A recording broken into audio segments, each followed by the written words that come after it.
మన అయితే దర్శనం అయితే 5 minutesలో కంప్లీట్ అయిపోయింది. క్రౌడ్ ఎక్కువ ఉన్నా జల్దీ అయితే పంపిస్తారు. జల్దీ అయితే దర్శనం కంప్లీట్ చేసుకొని మనం బయటకు అయితే వచ్చేసినాం. ఎల్లమత ఇట పక్కకు ఉంటారు, అక్కడ ఇటే కంప్లీట్ చేసుకొని మనం అయితే బయటకు వచ్చేసాం. చూసుకోవచ్చు క్రౌడ్ అనేది నార్మల్గానే ఉన్నారు. ఇంత క్రౌడ్ నార్మల్ అయితే జల్దీ అయితే దర్శనం అయితే కంప్లీట్ అవుతుంది. ఇటు నుంచి అయితే వస్తారు అమ్మవారు, అటు సైడ్ వెళ్తాం చూసుకోవచ్చు. చలో మనం అయితే కిందికి వెళ్ళిపోదాం.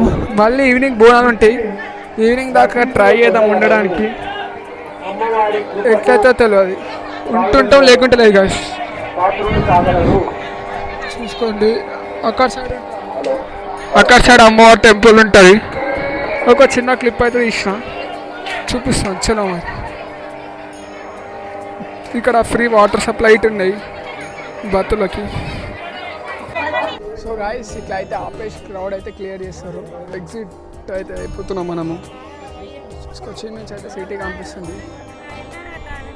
కంప్లీట్ చేసుకొని అయితే కిందికి అయితే వచ్చేస్తున్నాం గాయస్. చలో ఇడికేం అయితే వ్యూ షో చాలా బ్యూటిఫుల్గా ఉంది. గోల్కొండ అంతే కనిపిస్తుంది చూసుకోండి. మొత్తం గోల్కొండ 50% వరకు అయితే మనకు కనిపిస్తుంది చూసుకోండి. మనం అయితే కిందికి అయితే వెళ్ళిపోదాం. చలో మరి దర్శనం అయితే సండే అయితే జల్దీ అయిపోయింది. నార్మల్గా ఉండరు క్రౌడ్. చలో కిందికి అయితే పోదాం మరి.